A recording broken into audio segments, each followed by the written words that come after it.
दया लाएर आयो कमल थापाको यो अभिव्यक्ति देख्दाखेरि। कस्तो व्यक्तिलाई राज सस्ता जोगाउँछ यसले भनेर लिएर हिँड्नु भएको छ। त्यो प्रेसिडेन्ट र राजासँगको जोडी नै मिल्दैन। किन? त्यो प्रेसिडेन्ट गणतन्त्रको प्रेसिडेन्ट हो, रिपब्लिक अफ अफगानिस्तानको प्रेसिडेन्ट हो। राजा भनेको राजतन्त्रको हो। 4 वर्षमा ध्वस्त पारेर 4 वर्ष पछिको गणतन्त्र ल्याएको थियो, रिपब्लिक लेखिएको थियो र अहिले त्यो रिपब्लिकलाई हटाएर इस्लामिक एमिरेट अफ अफगानिस्तान लेखिनु भनेको राजतन्त्र ब्याक भयो भन्ने कुरा कमल थापालाई सुनाइदिनुहोस्। अफगानिस्तानको तालिबानले त्यही बोल्दा अफगानिस्तानको तालिबान कसरी आतंककारी भयो? यो सरकारले ती राजावादीहरूलाई दबाओस् त। त्यो धर्ममा आस्था राख्ने हिन्दू धर्मावलम्बीहरूलाई दबाओस् त। हतियार खोसिँदैन र अनि बन्दैन र तालिबान नेपालमा? भने अमेरिकन आर्मी आए पनि धुलो चटाउँछ तालिबानले जस्तै। तपाईँ आफै स्पष्ट हुनुहुन्न यो विषयमा। म यी नेताहरूलाई पढाउँदैछु कि आज। गणतन्त्रवादीहरू विचार गरेर बस्दा चाहिँ हुन्छ। तालिबानको नाममा नभए नेपालीबानको नाममा भोलि कट्टरपन्थीहरू नेपालमा जन्मिन सक्ने उदाहरण चाहिँ अफगानिस्तानले दिएको छ। पब्लिक इनोभेटर दिपेन्द्र कणेलजी आज हामीसँग कुराकानीको लागि हुनुहुन्छ। आज हामी विशेष गरी पछिल्लो समय अफगानिस्तानमा विद्रोही तालिबानले सत्ता कब्जामा लिइसकेपछि विकसित घटनाक्रम र त्यसले नेपालमा पारेको प्रभावको विषयमा कुराकानी गर्नेछौँ। स्वागत छ यहाँलाई इन्द्रेणी खबरमा। Thank you so much Sandeep. जसरी अफगानिस्तानमा विद्रोही तालिबानले सत्ता कब्जा गरिसकेपछि नेपालमा विभिन्न तौर तब्काबाट टिका टिप्पणी भइरहेको छ। कसैले यसलाई राजा ज्ञानेन्द्रसँग तुलना पनि गरेका छन्, कतिपयले एमसिसीसँग तुलना गरेर यसको व्याख्या विश्लेषण गरेको पाइएको छ भने अमेरिकाको हारको रूपमा चाहिँ यो विद्रोहीहरूले सत्ता कब्जामा लिएको विषयलाई पनि अगाडि बढाइएको पाइन्छ। तपाईँले कसरी बुझ्नु भएको छ? यो पछिल्लो विकसित घटनाक्रमलाई कसरी हेर्नु भएको छ? यस्तो छ पत्रकार महोदय, मान्छेले राजनीतिमा जेमा पनि बोल्न सक्छ, जे पनि टिप्पणी गर्न सक्छ। मैले गरेको टिप्पणी सही हो भन्ने एउटा चरित्र देखिन्छ नेपालमा। आफू चुनावसम्म जित्न नसक्नेहरू, पार्टीलाई सही ढङ्गमा अगाडि बढाउन नसक्नेहरू, नेपालको राजनीतिलाई नबुझेकाहरूले अफगानिस्तानको राजनीतिको बारेमा टिप्पणी गर्दा म आफैलाई पनि अलिकति शर्मिन्दा जस्तो लाग्ने गर्दछ। हरेक कुराको टिप्पणी अझ नेपालीलाई नेपालको भन्दा बाहिरको बढी थाहा भयो जस्तो, अफगानिस्तानको बढी थाहा भयो जस्तो। के अमेरिकनहरू जान्थ्यो यो नेपालीलाई थाहा थियो? थिएन। के तालिबान आउँछ नेपालीलाई थाहा थियो? थिएन। आयो गयो, तर आफू चाहिँ अलिकति मैले पनि टिप्पणी गरिहालौँ भने जस्तो स्टाइलले नेपालका लिडरहरूले टिप्पणी गरेको देखिन्छ। जो कुरा अब धेरैजनाले हेर्नुहुन्छ, उहाँहरूले जज गर्नुहुन्छ कि कुन चाहिँ सही र कुन चाहिँ गलत भन्ने कुराहरू। एउटा कुरा म आफैलाई पनि गाह्रो हुन्छ त्यो कुराहरू। दोस्रो कुरा, अफगानिस्तान साउथ एसियाको एउटा कन्ट्री हो।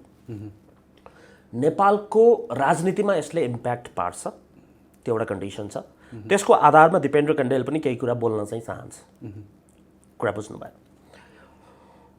र जुन टिप्पणी गर्ने सन्दर्भको कुरा निकाल्दाखेरि म अरू व्यक्तिहरूको नाम त्यति लिन चाहन्न। आज म एउटा व्यक्तिको नाम लिन चाहन्छु। उहाँको नाम हो कमल थापा। उहाँको एउटा ट्विट मेरो हातमा आएको छ। तालिबानी विद्रोहीले सत्ता कब्जा गर्न लाग्दा अफगानिस्तानका राष्ट्रपतिले देश छोडेर भागेको घटना देख्दा राजा ज्ञानेन्द्रप्रति मेरो सम्मान अझै बढेको छ भन्ने जुन लेख्नु भएको छ, कस्तो व्यक्तिलाई लिएर हिँड्नु भएको रहेछ ज्ञानेन्द्र जस्तो लाग्छ आज मौसुफ चाहिँ। दया लाएर आयो कमल थापाको यो अभिव्यक्ति देख्दाखेरि। कस्तो व्यक्तिलाई राज सस्ता जोगाउँछ यसले भनेर लिएर हिँड्नु भएको छ। कस्तो व्यक्तिले राज संस्थाको बारेमा कुरा गरेको रहेछ जस्तो दया लागेर आएको छ मेरो। राष्ट्रपतिले देश छोडेर भागे, राजा त म हजुरलाई भन्न चाहन्छु अभिव्यक्ति दिन खोज्नु भयो होला भन्न चाहन्छु। अलिकति बढी पढाइ गर्नुहोस्। नबुझेका कुरा छ भने आफ्ना छोराछोरीहरूसँग, दाजुभाइसँग कणेलजी यो भने के हो भनेर सोधे पनि हामीले भन्दैनौँ। जुन तरिकाबाट अफगानिस्तानबाट जो प्रेसिडेन्ट भाग्नुभयो भन्ने कुरालाई जोड्नु भएको छ, त्यो प्रेसिडेन्टलाई राजासँग कम्पेयर गर्न सकिँदैन। अर्थात् राजालाई त्यो हाइटमा पुर्याएको भन्ने व्यक्तिको कुरा होइन कि त्यो प्रेसिडेन्ट र राजासँगको जोडी नै मिल्दैन। किन? त्यो प्रेसिडेन्ट गणतन्त्रको प्रेसिडेन्ट हो, रिपब्लिक अफ अफगानिस्तानको प्रेसिडेन्ट हो। राजा भनेको राजतन्त्रको हो। त्यो प्रेसिडेन्ट भाग्नु भनेको गणतन्त्रवादी भागेको हो। राजा भाग्नुलाई गणतन्त्रवादी भागेसँग जोड्नु, उहाँले राजनीतिको ज्ञान अब त लिने उमेर छ कि छैन थाहा छैन, सत्ता उहाँको हातमा आउँछ कि आउँदैन त थाहा छैन। तर आज महाधिवेशन नजिकै छ वाटेभर, तर उहाँको यो पर्सनालिटी देख्दा, उहाँको यो कम्पेयर गरेको ट्विटरमा यो देख्दाखेरि चाहिँ मलाई चाहिँ दया लागेर आयो। अब सुन्नुहोस् किन। अफगानिस्तानमा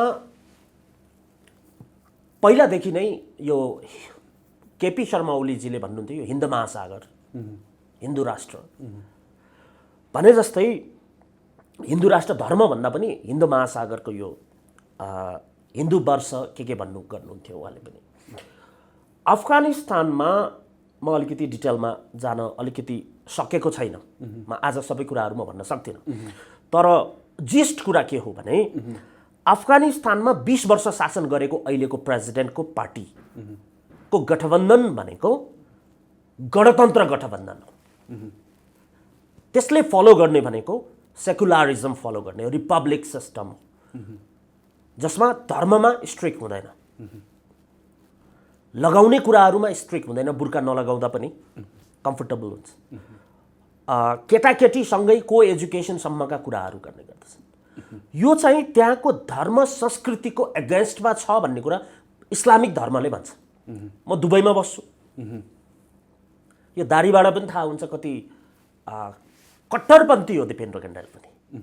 कट्टरपन्थीहरूको दाढी यही स्टाइलले आउँछ सर, चिप्लो बनाएर जिलेटको आफ्टर सेभ लगाउनेलाई हामी त्यति मान्दैनौँ, हामी कट्टरपन्थीवाला हो।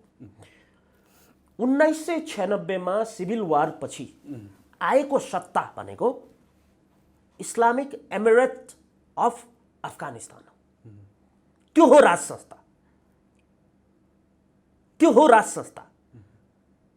र राज संस्था चाहिन्छ भन्ने भलै त्यहाँ शाह नै नहुन सक्छ, तर राज संस्था भनेको एउटा शाहसँग मात्र जोडिँदैन, धर्मसँग जोडिन्छ, संस्कृतिसँग जोडिन्छ, 4 जात 36 वर्णसँग जोडिन्छ। अर्थात् 4वटा जात भनेको यी 52 भने जात होइन, वर्ण भनेको कदेखि ज्ञसम्मका भाषाहरू। त्यो तालिबान भनेको असली कट्टरपन्थी त्यहाँको संस्कृतिलाई जोगाउने एमिरेट्सहरू हुन्, जस्तो United Arab of Emirates, United Arab Emirates. कुरा बुझ्नु भने 4 वर्षको त्यो जुन सत्ता छ, पहिलाको राज संस्थाको जो मोनार्कीको लिगेसी हुन्छ, हेरिडिटीको आधारमा राज संस्था एउटा हुन्छ। अर्को राज संस्था भनेको एमिरेट्स, यो अमिरहरू भन्छौँ हामीले हैन। यिनीहरू भनेको यो राजा त राजा हो, तर उनीहरूको राज संस्थाको आधार फरक हुन्छ। त्यो राज संस्था कस्तो हुन्छ भने म राजाको छोरा भएर राजा होइन कि, राजाहरूले लिएका ती कुरालाई संस्थागत गर्नुपर्छ भनेर भोलि यो देशको राजाको बारेमा त्यति बेला शाह भएन भने दिपेन्द्र कण्डेल राज संस्थाको लागि उठ्न सक्छ। यसलाई भन्छ अमिरहरू। त्यो संस्थाको फलो आइडियोलोजी फलो गर्नेलाई तालिबान, उनीहरू स्कुलबाट आएका हुन्, सानो ग्रुपबाट आएको हो। त्यो तालिबानहरू असली अफगानिस्तानका देशप्रेमी नागरिकहरू थिए। तर कन्डिसन के भयो भन्दा 1996 टु 2001 सम्मको पाकिस्तानले सपोर्ट गरेको थियो, युएईले सपोर्ट गरेको थियो, साउदीले सपोर्ट गरेको थियो। So Taliban was very strong, एकदमै स्ट्रङ गभर्मेन्ट हो। 4-5 वर्ष, लेस देन 5 इयर्सको भयो। 9/11 को हजुरले याद गर्नुपर्छ, यो सेप्टेम्बर 11, 2001 म कलेज पढ्दै थिएँ। जब ट्विन टावर हानियो अमेरिकामा, कसले हान्यो? बिन लादेनले हान्यो। बिन लादेन को हो? साउदी अरेबियासँग जोडिन्छ। को हो? अल कायदासँग जोडिन्छ। अल कायदाको सानो ग्रुप अफगानिस्तानमा पनि छ, मेजर ग्रुप पाकिस्तानमा पनि छ। कुरा बुझ्नु भने यी कट्टरपन्थीहरू हो। तर सत्तामा भएकोले अथवा मिडियामा कट्टरपन्थी भनेको सत्तामा नभएका मान्छे जति आतंककारी हुन्छन्, सत्तामा भएपछि त्यो आतंककारी हुँदैन। हिजो माओवादी आतंककारी थियो, आज माओवादी सत्तामा छ, यो आतंककारी भएन। कुरा बुझ्नु भने त्यसकारण सत्ता बाहिर हुँदा सत्ताको लागि देशको लागि हिँड्ने व्यक्तिलाई आतंककारी मात्रै भन्ने हो। त्यो अमेरिकाले बढी भन्ने गर्दछ। त्यो तालिबानको गभर्नमेन्टलाई एउटा आरोप लगाइएको थियो। त्यो के थियो भन्दा बिन लादेनलाई संरक्षण गर्यो। त्यसपछि अमेरिकाले हस्तक्षेप गर्यो। अमेरिकाले हस्तक्षेप गर्यो, गर्ने बित्तिकै पाकिस्तान अलिकति ब्याक भयो, किनभने युएसले नै हस्तक्षेप गरिसकेपछि अलिकति डर त थियो। युएस होइन इराक हानेको छ, यो गरेको छ, त्यसकारण अलिकति ब्याक भएर अलिकति कमजोर भएको हुँदा तालिबानको सत्ता आउट भएर गणतन्त्र सुरु भयो अफगानिस्तानमा। यो कुरा कमल थापाजीकोमा पुर्याउनु पर्यो। 2001 मा गणतन्त्रात्मक अफगानिस्तान बनाइयो। त्यो नेतृत्व कसले गरे भन्दा अहिलेका गणतन्त्रवादीहरूले नेतृत्व गरे जस्तै 20 वर्ष नेतृत्व रह्यो। अन्तिममा गानी भन्ने कुराहरू भयो। कुरा बुझ्नु भने र अस्ति तालिबानले जो गर्यो राजतन्त्र अथवा emirate Islamic emirate of Afghanistan बनायो, राजतन्त्र ब्याक गरायो भन्ने कुरा कमल थापालाई सुनाइदिनुहोस्। गणतन्त्र गयो अब गयो। अफगानिस्तानबाट इस्लामिक रिपब्लिक अफ अफगानिस्तान भनेको यो गणतन्त्रात्मक संस्था थियो। अमेरिकाको सपोर्टमा गणतन्त्र ल्याएको थियो। अब यसलाई नेपालको पोलिटिक्समा हामी कनेक्ट गरौँला नि। अमेरिकाको सपोर्टमा भएको राजतन्त्रलाई 4 वर्षमा ध्वस्त पारेर 4 वर्ष पछिको गणतन्त्र ल्याएको थियो, रिपब्लिक लेखिएको थियो। र अहिले त्यो रिपब्लिकलाई हटाएर इस्लामिक एमिरेट अफ अफगानिस्तान लेखिनु भनेको राजतन्त्र ब्याक भयो भन्ने कुरा कमल थापालाई सुनाइदिनुहोस्। त्यसकारण त्यो भाग्ने व्यक्तिलाई उहाँले कम्पेयर जो गर्नुभएको छ, उहाँ राजा ज्ञानेन्द्र भागेको होइन। पूर्व आतंककारी हो भनेको गणतन्त्रवादीले देश छोडेको भन्ने बुझाइदिनुहोस्। अहिले जो सत्तामा छन् नेपालको कन्टेक्स्टमा कुरा गर्नुहुन्छ भने, त्यसकारण उहाँको यो अभिव्यक्ति मलाई धेरै नै माया लागेर आयो।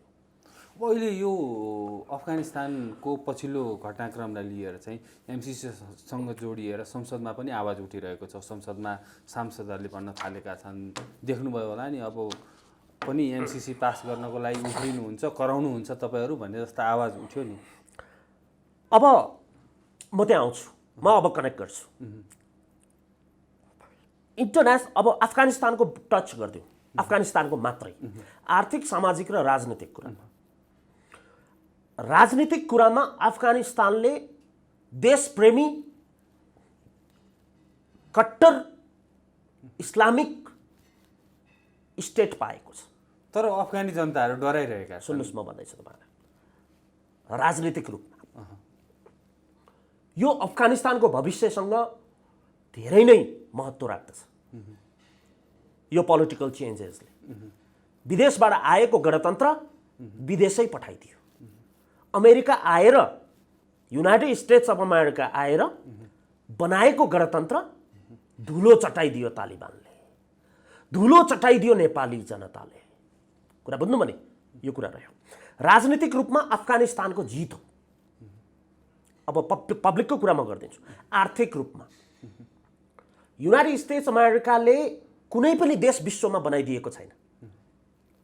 बनाइदिन्छु चाहिँ भनेको छ, एमसिसीबाट यहाँ पुरा हुन्छ भनेको छ।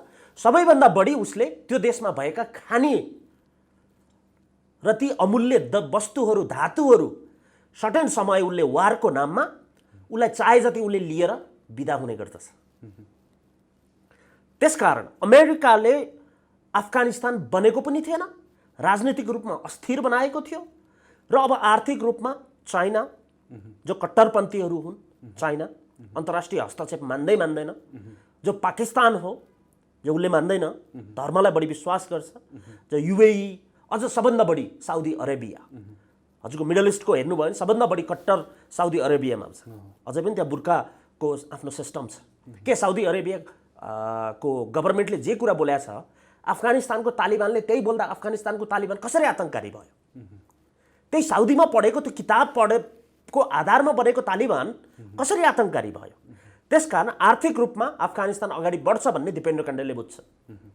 दोस्रो कुरा रह्यो कुरा सामाजिक कुरामा, डर जनतामा पार्दियो। तालिबानहरू आतंककारी हो, ध्वस्त बनाउँछ भनेर जो अमेरिकाले पार्यो यसले समाजलाई खलबलाइदियो। अर्थात् मान्छेहरू डराउन थाले। 600 जना अमेरिकाको प्लेनमा भित्र कोचाकोच गरेर बाहिर गए। त्यसकारण यो 20 वर्षको अन्तराल 2001 देखि 2021 को अन्तरालमा जो 20 वर्षमा नयाँ मान्छेहरू जन्मेका छन्, 20 वर्षको मान्छेलाई त्यहाँको त्यो कट्टरपन्थी स्टाइलको कल्चर थिएन, संस्कृति थिएन। त्यसकारण उहाँहरू अलि फ्रिडम हो कि जस्तो देखिन्छ। उहाँहरूलाई तालिबानले अलिकति अरू जेनेरेसन, नयाँ जेनेरेसनलाई नयाँ तरिकाबाट बनाउने, तर त्यो 20 वर्षको त्यो जेनेरेसन जति बेला तालिबानले आफ्नो कुरा सिकाउन सकेन, अब तिनीहरूलाई चाहिँ एडजस्ट गर्न तालिबानले सक्यो भने अफगानिस्तानको भविष्य त्यसरी देखिन्छ। कुरा बुझ्नुभयो? अब रह्यो इन्टरनेसनल पोलिटिक्स। मैले अफगानिस्तानको कुरा गरेँ। इन्टरनेसनल पोलिटिक्समा सबैभन्दा मत्त सुर साँडे America, United States of America धुलो चटाइदियो तालिबानले। आज धुलो हड्डी हाँसेको छ। आज खसीको होइन, दिपेन्द्र कण्डेलको। यो अमेरिकाको पोलिटिकल इन्टरभेन्सनको नजिकबाट विश्लेषण गर्छ दिपेन्द्र कण्डेल। माओवादी आन्दोलन, एमसीसी का कुराहरू त आउँदै गर्ला। र अमेरिकाको हस्तक्षेप अफगानिस्तानमा मात्र छैन। अब त्यहाँका जनताले जहाँ जहाँ अमेरिकन सेनाहरू छन् उनीहरूले युद्ध खलबलाएर आफू भाग्ने रहेछ भन्ने कुरा प्रमाणित भयो। 45 दिनपछि कब्जा हुन्छ भन्ने कुरा अमेरिकाको इन्टेलिजेन्सलाई किन थाहा भएन? थाहा थियो होला। उनीहरूको इच्छा नै त्यहाँ त्यो सरकार बचाउने थिएन। उनीहरूको इच्छा नै अफगान पिपलहरू, अफगानीलाई राख्ने थिएन। उनीहरूको इच्छा नै त्यहाँको भ्यालुएबल प्रडक्टहरू लिने जाने मात्रै थियो। त्यसकारण युनाइटेड स्टेट्स अमेरिकाले धुलो चाटेको छ। यो जुन जुन कन्ट्रीमा युनाइटेड स्टेट्सले हस्तक्षेप गरेको छ त्यो कन्ट्रीका जनताहरूको लागि नयाँ भविष्यको चित्र अगाडि सार्ने एउटा अपर्च्युनिटी अन्तर्राष्ट्रिय पोलिटिक्समा आएको छ। यसबाट अब नेपालले चाहिँ के म भन्दैछु, म इन्टरनेसनल पोलिटिक्सको कुरा मैले गर्छु। अब आउँ सरासर नेपालमा। अब इन्टरनेसनल पोलिटिक्सको कुरा यहाँले जुन गर्नुभयो, अफगानिस्तानको विषयमा कुराकानी गर्दाखेरि विगतमा जसरी अमेरिकाले सहयोग गरेको थियो अफगानिस्तानकै तालिबानहरूलाई, त्यस्तै फेरि अर्को किसिमको भाँड भैलो निम्त्याउन सक्दैन अमेरिकाले? त्यो योजना त्यो त गर्न सक्ला। त्यसको कुरा अहिले नै हामीले अथवा मैले कसरी भन्न सक्छु र, तर चित्र मैले हजुरलाई कोर्दिएँ। अब नेपालको पोलिटिक्समा आउनुहोस्। जसरी उल्टो विश्लेषण गर्नुभयो, नेपालमा एउटा कुरा के आइराखेको छ भन्दा तालिबानलाई माओवादीसँग जोडिएको छ। यो गलत हो। तालिबानलाई माओवादीसँग होइन, राजावादीसँग जोड्नुपर्छ। जो सरकार चलायो 20 वर्ष, इस्लामिक रिपब्लिक अफ अफगानिस्तान, जो भाग्नुभयो, माओवादी भागेको भन्न सक्नुपर्छ। यसलाई नेपालको पोलिटिक्ससँग हजुरले हेरेर कम्पेयर गर्ने हो भने अहिलेको रिपब्लिकन सिस्टम नेपालमा 15 वर्ष हुन थाल्यो होइन? अबको 5 वर्षभित्रमा त्यही पो हुने हो कि नेपालमा पनि त्यस्तो कट्टरपन्थीहरू जन्मिन सक्ने अवस्था? कट्टरपन्थी भनेको राजावादीहरू कट्टरपन्थी, धर्मको बारेमा कुरा गर्ने कट्टरपन्थी। हतियार त उठाउने त खोसेर गर्ने हो नि। यो सरकारले ती राजावादीहरूलाई दबाओस् त। त्यो धर्ममा आस्था राख्ने हिन्दू धर्मावलम्बीहरूलाई दबाओस् त। हतियार खोसिँदैन र अनि बन्दैन र तालिबान नेपालमा? यसरी हामी विश्लेषण गर्नुपर्छ। त्यसकारण तालिबानको प्रेसिडेन्ट भागेको भनेको अन्यथा नजाओस्, तर माओवादीकै कुरा गरेको हो भने पुष्पकमल दाहालजी भागेको हो, भाइस प्रेसिडेन्टको कुरा गर्ने हो भने डाक्टर बाबुराम भट्टराई भागेको हो भन्ने कुरा चित्रण हुन्छ। अफगानिस्तान दाहाल प्रचण्ड, बाबुराम भट्टराई अफगानी राष्ट्रपति भागे जसरी भाग्ने दिन नजिकै छ। त्यो मैले भन्न सक्दिनँ, तर जो उदाहरण अबको 5 वर्षभित्र जे पनि हुन सक्छ भने सुन्नुहोस् न। नेपाली जनताले यो रिपब्लिकन सिस्टमबाट, गणतन्त्रबाट, यो गणतन्त्रबाट सही कुरा पाएनन् भने अमेरिकन आर्मी आए पनि धुलो चटाउँछ तालिबानले जस्तै भन्ने कुरा देख्नु पर्यो। त्यसकारण लिडरहरू सुत्रिनु पर्यो। जसरी कमल थापाले ज्ञानेन्द्रसँग तुलना गर्नुभयो त्यो गलत गर्नुभयो। तुलना उहाँसँग तुलना माओवादीहरूसँग गर्नुहोस्। अहिले त माओवादीले हतियार उठाएर आएको, तर कङ्ग्रेस पनि त गणतन्त्रवादी हो। कङ्ग्रेसका नेतासँग तुलना गर्नुहोस्, एमालेको नेतासँग तुलना गर्नुहोस्, तर राजा ज्ञानेन्द्र भागेको चाहिँ होइन। यसरी हामी त्यहाँ जान सक्छौँ। नेपालको पोलिटिक्समा 15-16 वर्ष भएको छ, 20 वर्षमा उल्टिँदो रहेछ भन्ने कुरा देखियो। 20 वर्षमा यो गणतन्त्र फालिन सक्छ भन्ने कुरा पनि देखिन सक्छ। फालिएला नफालिएला आफ्नो कुरा हो, तर चित्रण गर्दाखेरि त्यो मैले अहिले भन्ने कुराहरू होइन, विचारमा चित्रण गर्ने कुराहरू यो हो। त्यो फाल्न त कसैले टेक ओभर गर्नु पर्यो, कसैले लिड गर्नु पर्यो, लिनु पर्यो। मलाई त व्यवस्थासँग भन्दा पनि अवस्थासँगको जरुरी पात्र हो। जो कोही लिडर भए पनि, तर अन्तर्राष्ट्रिय हस्तक्षेपबाट बनेको गणतन्त्र रहेछ भने तालिबानको जस्तो 12 बुद्धि आएको गणतन्त्र यो तपाईँ आफै स्पष्ट हुनुहुन्न यो विषयमा। म यी नेताहरूलाई पढाउँदैछु कि आज। ल हेर्नुहोस् त, नेपालको गणतन्त्र नेपाली जनताले ल्याएको हो भने त तालिबान नजन्मेला नेपालमा। नेपाली बान भनौँ न, तालिबान किन भन्न पर्यो होइन। तर यो गणतन्त्र पनि अमेरिकाले छिराइदिएको रहेछ भने, 12 बुँदे भारतबाट ल्याएको रहेछ भने भारत त गणतन्त्र हो। भारत त ओपन भन्छ, किन भन्छ? अमेरिकाको पछि लागेको छ। हिन्दुस्तान भन्छ, हिन्दू राष्ट्र भन्न सक्दैन। 90% बढी हिन्दू छन् होइन।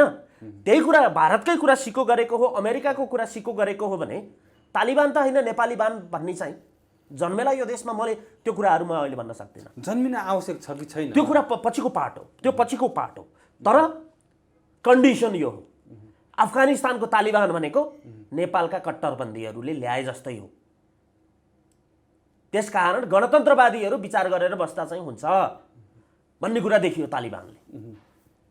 कुरा भन्नु भने अब रह्यो नेपालको पोलिटिकल कुरामा, एमसीसीसँग मात्रै जोडेका छन् मान्छेले। रिपब्लिकन सिस्टमलाई पनि जोड। यो रिपब्लिकन सिस्टम नेपालको अमेरिकाले ल्याइदिएको हो भने फाल, जनताले ल्याइदिएको हो भने राख। मेरो कुरा चाहिँ यस्तो कुरा भन्नु भने, जनताले चाहेको हो भने राख, युएसले गरे हो भने फालिदेऊ, धुलो चटाइदेऊ अमेरिकालाई। यो कुरा रह्यो नेपालको पोलिटिक्समा।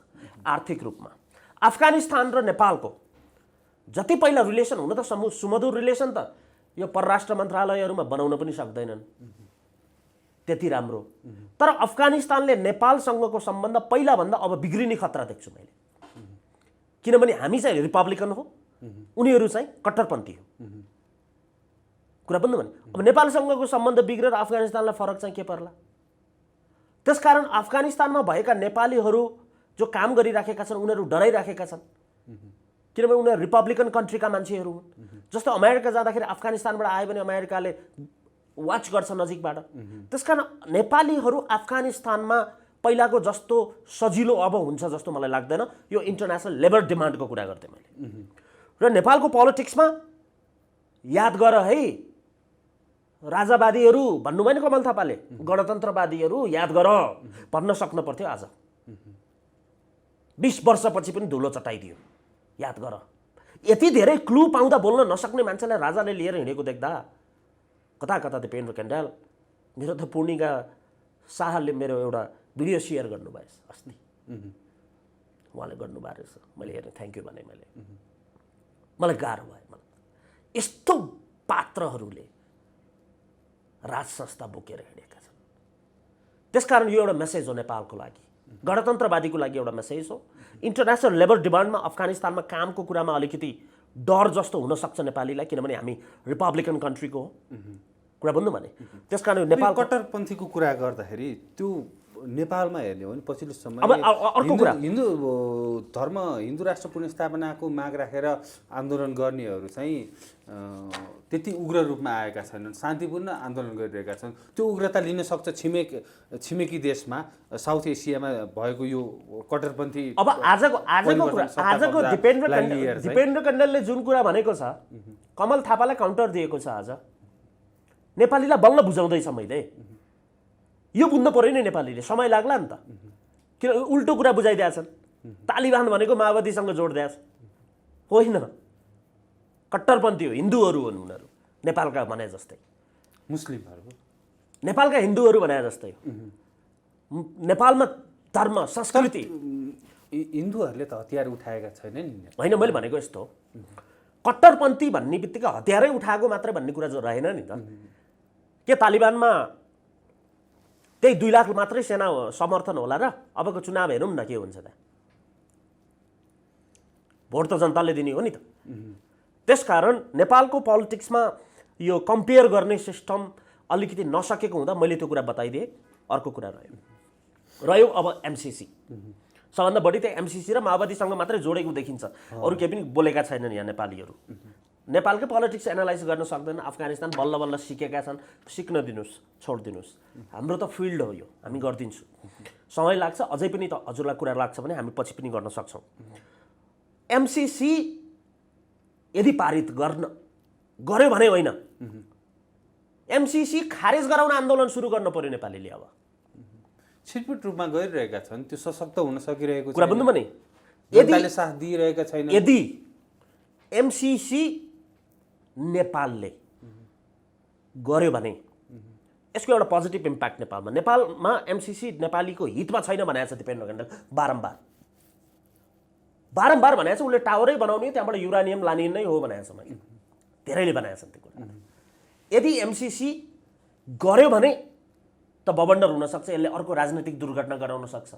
तर मलाई लाग्छ अफगानिस्तानको त्यो कारणले एमसीसीबाट ब्याक चाहिँ हुन्छ कि जस्तो देख्छु मैले। यसले एउटा पार्ने पोजिटिभ इम्प्याक्ट नेपालको लागि। तर एमसीसी संसदबाट अगाडि नबढे पनि कार्यान्वयन त भइरहेको छ। त्यो नेपाली जनताले हेर्नु पर्यो, तालिबान जस्तै हेर्नु पर्यो नजिकबाट।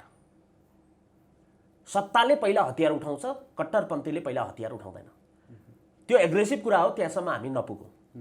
तर एमसीसी अमेरिकाले के गर्दो रहेछ भन्ने कुरा आज चित्रण भएको छ। ऊ देशमा छिरेर देशमा भाँड भैलो बनाएर देशमा भएको सबै सम्पत्तिहरू, उसलाई चाहिने सम्पत्तिहरू उसले लिएर गएर अनि छोडिदिन्छ। भित्रको रसहरू सबै चुसेर छोडिदिन्छ, जस्तो ब्रिटिसहरूले गरे। त्यसका यो नेटो सेना भन्ने छ नि, यो युरोप र America, Canada and United states, कुरा बुझ्नु भने यो ग्रुपसँग डराउनु पर्छ पोलिटिकल्ली जहिले पनि। अन्तर्राष्ट्रिय हस्तक्षेप भनेको नेटो हस्तक्षेप हो, अमेरिकाको मात्र हस्तक्षेप हुँदैन। कहिलेकाहीँ अमेरिकाको हस्तक्षेप युरोपले पनि गराइदिन्छ। त्यसकारण नेपालीहरूलाई यो एउटा मौका आएको छ अमेरिकालाई नजिकबाट चिन्ने, र नेपालीले यसबाट धेरै कुराहरू फाइदा लिन सक्नुपर्छ। जस्तो एमसीसी रोक्न सक्नुपर्छ र रिपब्लिकनलाई चुनौती दिन सक्नुपर्छ। यदि रिपब्लिकनले सही तरिकाबाट राजनैतिक व्यवस्था सञ्चालन गरेन र खालि विदेशीकै इसारामा हिँड्ने परिपाटी यो देशमा भयो भने, तालिबानको नाममा नभए नि नेपालीबानको नाममा भोलि कट्टरपन्थीहरू नेपालमा जन्मिन सक्ने उदाहरण चाहिँ अफगानिस्तानले दिएको छ।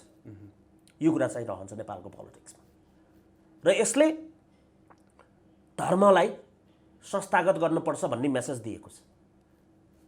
यो सरकारले सुनोस् धर्मको बारेमा कुरा बुझ्नु भने।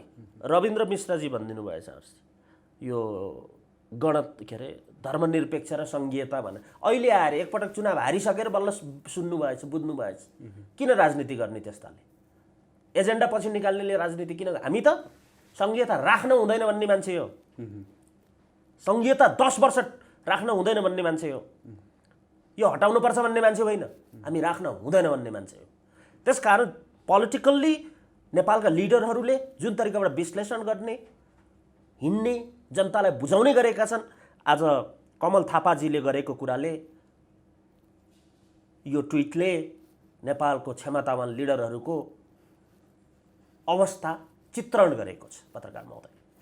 रह्यो कुरा अफगानिस्तानको भविष्य, मलाई उज्जवल हुन्छ जस्तो लाग्छ मलाई चाहिँ। र ती तालिबानीहरू अमेरिका हुने बेलासम्म हतियार भयो,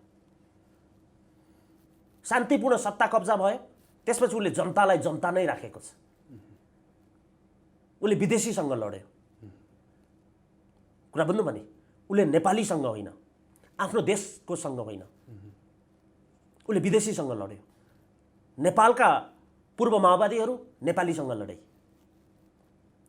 हुन त माओवादी र तालिबानमा कम्पेयर गर्न सक्दैन, तर उनीहरू नेपालीसँग लडे।